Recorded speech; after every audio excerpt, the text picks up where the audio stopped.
ओम नमः शिवाय।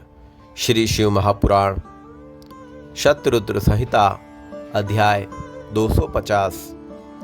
शिवजी के महेशावतार वर्णन क्रम में अंबिका के शाप से भैरव का वेताल रूप में पृथ्वी पर अवतरित होना।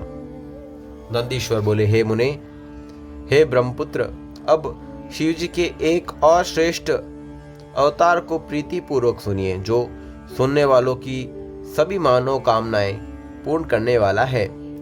हे मुनि शार्दुल, एक बार परमेश्वर शिव एवं गिरजा अपनी इच्छा से विहार करने के लिए तत्पर हुए।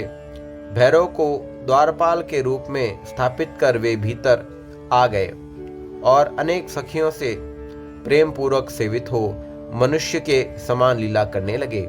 हे मुने, इस प्रकार वहां बहुत काल तक विहार कर अनेक प्रकार की लीला करने वाले तथा स्वतंत्र वे दोनों ही परमेश्वर परम प्रसन्न हुए। तदंतर परम स्वतंत्र वे शिवा लीलावशावद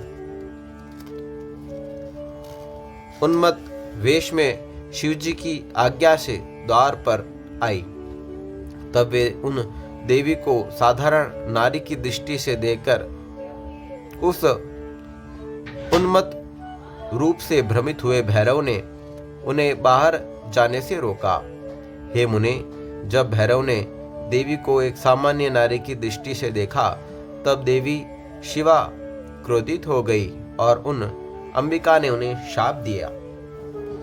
शिवा बोली, हे पुरुषाधम, हे भैरव, तुम मुझे सामान्य स्त्री की दृष्टि से देख रहे हो, इसलिए तुम पृथ्वी पर मनुष्य रूप धारण करो।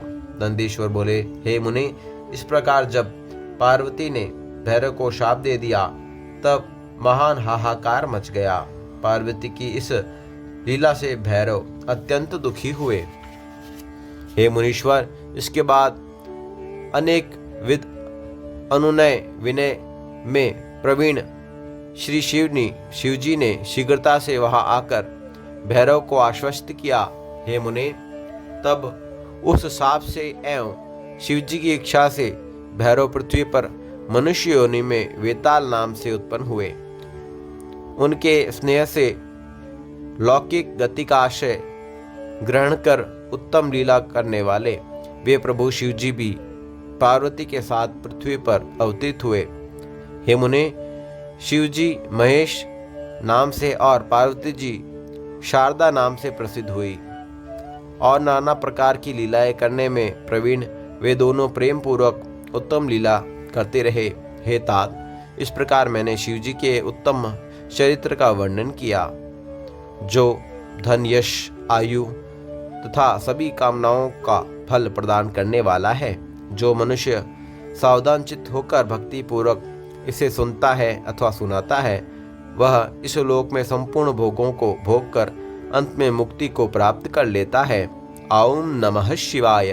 श्री शिव महापुराण शतरुद्र संहिता अध्याय 250 संपूर्ण हुआ।